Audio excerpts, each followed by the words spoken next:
السلام عليكم وأهلا بكم طلبة وطالبات الصف الأول الإعدادي في فيديو جديد من فيديوهات قناة بوابة العلوم. النهاردة بإذن الله مع بعض يا سنة أولى هنحل امتحان محافظة الشرقية. طبعا هنبتدي الامتحان ويلا بينا. السؤال الأول: ألف، أكمل العبارات الآتية. والعبارة رقم 1 معانا: الصقور لها مناقير نقط لتتمكن من تمزيق لحم الفريسة.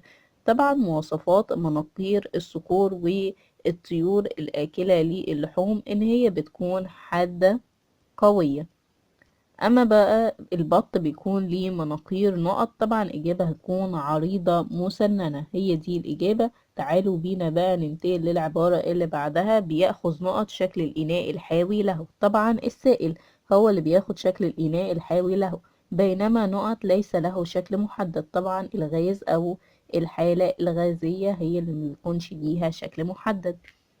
أما بقى رقم 3: من المحاليل جيدة التوصيل للكهرباء نقط. طبعا محاليل الأحماض وكمان محاليل القلويات، فهنكتب هنا محاليل الأحماض. أما بقى المحاليل رديئة التوصيل للكهرباء، طبعا منها محلول السكر في الماء. تعالوا نكتب كده مكان إجابة محلول السكر في الماء.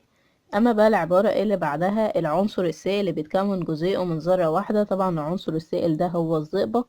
أما بقى العنصر السائل اللي بيتكون جزيئه من ذرتين فطبعا ده البروم.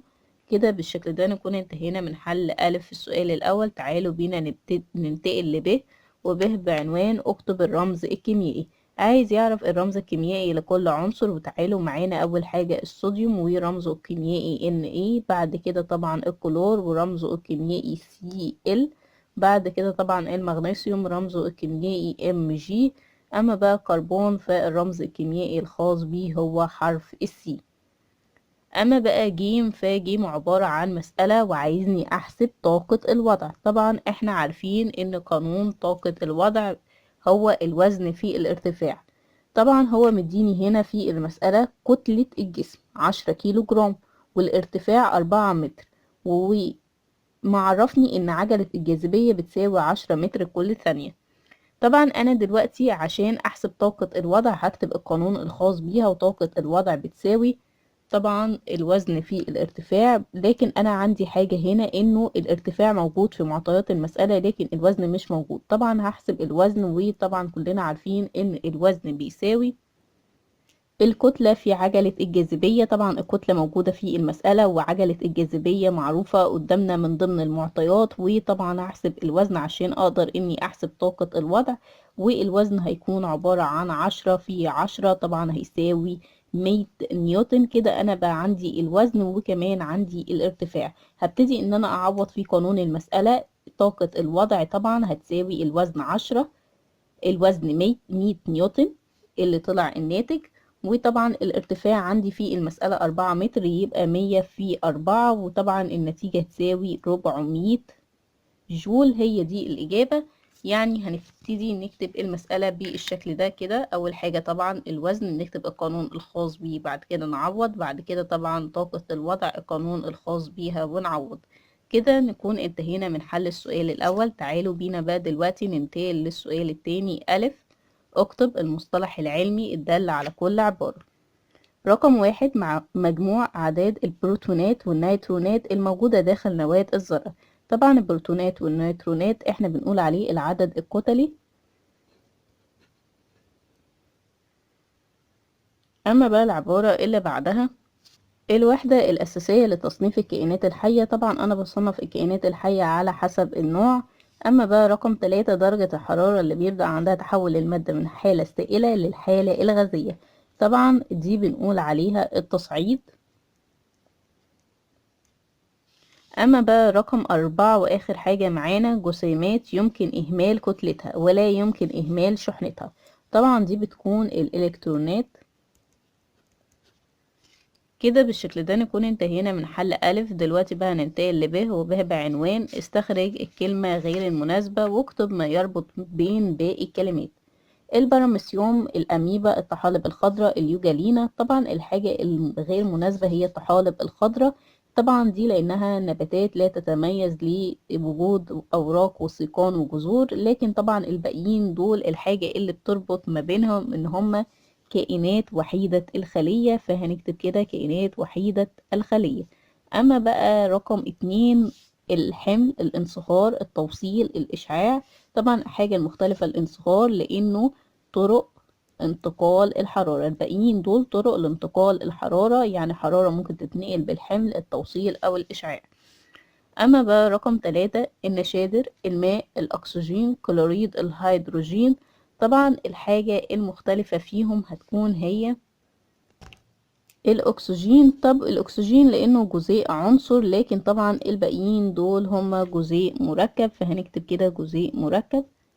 أما بقى رقم 4 الفأر، السنجاب، الأسد، المدرع. طبعا حاجة المختلفة المدرع لأنه الباقي طبعا من الحيوانات أو من الثدييات اللي ذات أسنان، يبقى هنكتب كده الثدييات ذات أسنان.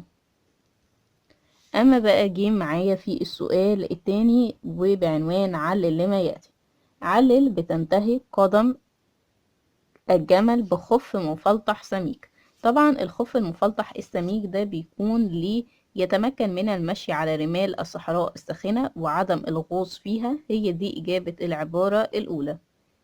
أما بقى العبارة التانية واللي بتقول علل بيتم طلاء أعمدة الإنارة بطبقة من البوية من وقت لآخر. ليه بندهن أعمدة الإنارة بطبقة من البوية؟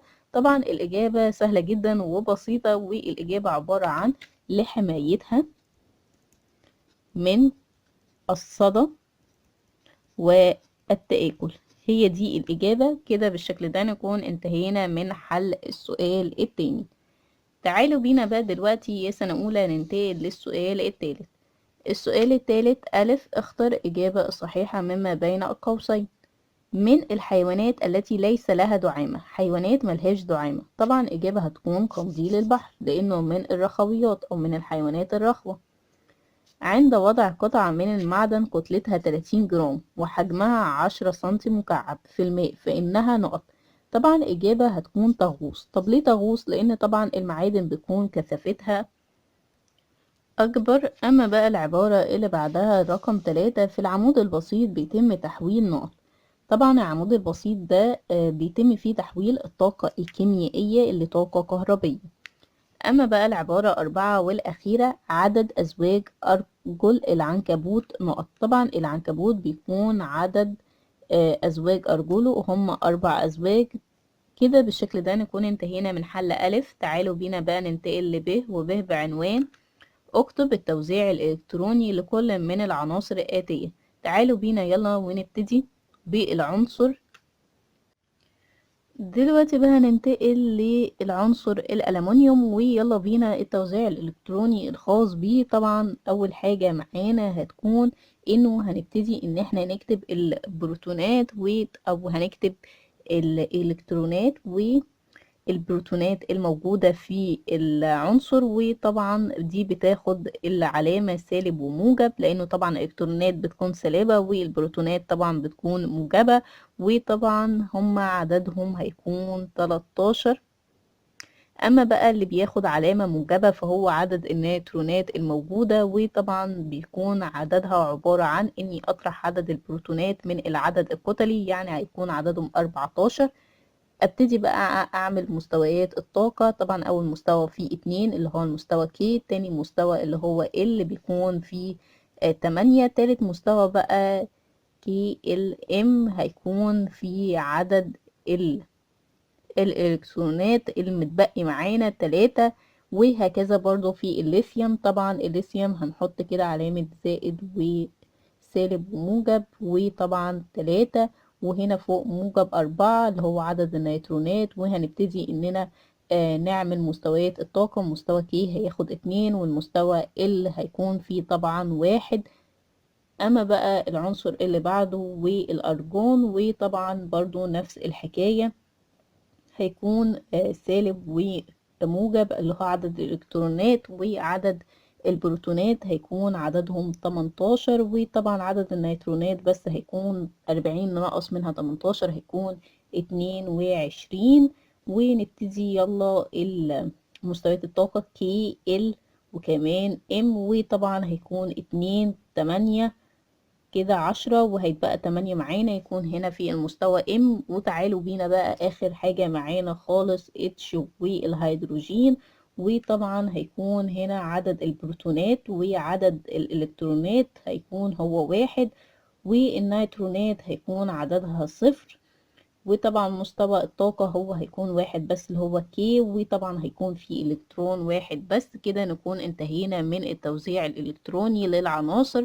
تعالوا بينا بقى ننتقل لجيم، وهي عبارة عن مقارنة. عايزني أقارن ما بين المادة الصلبة والمادة السائلة من حيث حاجتين: حركة الجزيئات وقوة التماسك بين الجزيئات. مقارنة يعني جدول، وتعالوا بينا يلا. وطبعا حركة جزيئات المادة الصلبة بتكون اهتزازية في مواضعها، بتكون محدودة جدا، لكن المادة السائلة بتكون حركة الجزيئات كبيرة نسبيا، أكثر حرية.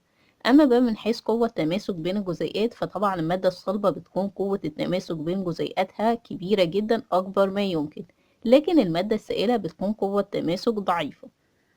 كده نكون انتهينا من حل جيم وانتهينا من حل السؤال الثالث في الامتحان. تعالوا بينا يلا يا سنة أولى ننتقل للسؤال الرابع. ألف في السؤال الرابع ده علامة صح أمام العبارة صحيحة، وعلامة خطأ أمام العبارة خطأ. تعالوا بينا نشوف العبارات. أول عبارة معانا: بيصعد الهواء البارد لأعلى بينما بيهبط الهواء الساخن لأسفل. طبعا العبارة دي كلها هتكون عبارة خطأ، لأنه المدفأة بيكون طريقة تصميمها إن هي بتوضع على الأرض عشان يتم تسخين الهواء. وطبعا الهواء الساخن بيصعد لأعلى وبيحل محله الهواء البارد. أما بقى رقم 2: لا تنطبق العلاقة 2 نون على مستوى الطاقة إن. طبعا دي عبارة صح. رقم 3: بتتناسب طاقة الوضع طرديا مع كل من وزنه وارتفاعه عن سطح الأرض. طبعا دي هتكون علاقة صح. العلاقة الطردية يعني معنى ان كل ما كان الوزن اكبر كل ما طاقة الوضع تزيد، وكل ما كان الارتفاع اكبر كل ما طاقة الوضع تزيد، فدي طبعا عبارة صح. اما بقى العبارة 4 والاخيرة: بيتميز القنفذ باسنان امامية ممتدة للخارج. طبعا دي عبارة صح. دلوقتي بقى هننتقل لب، وب بعنوان: انسب لكل شكل من الأشكال الآتية ما يناسبه من الجزيئات. أول حاجة معانا جزيء النيون. طبعا جزيء النيون هيكون هو رقم 4، لأنه جزيء بيتكون من ذرة واحدة، جزيء عنصر، فطبعا هنا كده هيكون رقم 4. أما بقى كلوريد الهيدروجين، فطبعا الشكل المناسب ليه هو إنه هيكون عبارة عن ذرة كلور وذرة هيدروجين، فطبعا كده هنختار الشكل 3. أما بقى جزيء النيتروجين فطبعا الاختيار هيكون للشكل رقم، يكون طبعا الشكل رقم 1. أما بقى جزيء الماء آخر حاجة معانا فهو هيكون H2O، فطبعا الجزيء أو الشكل الخاص بيه هيكون هو عبارة عن الشكل رقم 2، ذرتين الهيدروجين وذرة الأكسجين. هنكتب هنا كده بالشكل ده نكون انتهينا من حل ب. دلوقتي بقى ننتقل لجيم، وجيم بعنوان: ماذا يحدث إذا تلامس جسم ساخن بآخر بارد؟ ايه اللي هيحصل لو جسم ساخن تلامس بجسم بارد؟ طبعا الإجابة هتكون إنه بتنتقل الحرارة من الجسم الساخن اللي هو الأعلى في درجة الحرارة إلى الجسم البارد الأقل في درجة الحرارة حتى تتساوى درجتي حرارتهما. دي إجابة العبارة الأولى في سؤال ماذا يحدث. أما بقى العبارة التانية واللي بتقول: ماذا يحدث عند اكتساب الإلكترون كما من الطاقة؟ طبعا الإلكترون لو اكتسب كما من الطاقة الإجابة هتكون إنه بينتقل الإلكترون إلى مستوى طاقة أعلى وتصبح الذرة مثارة.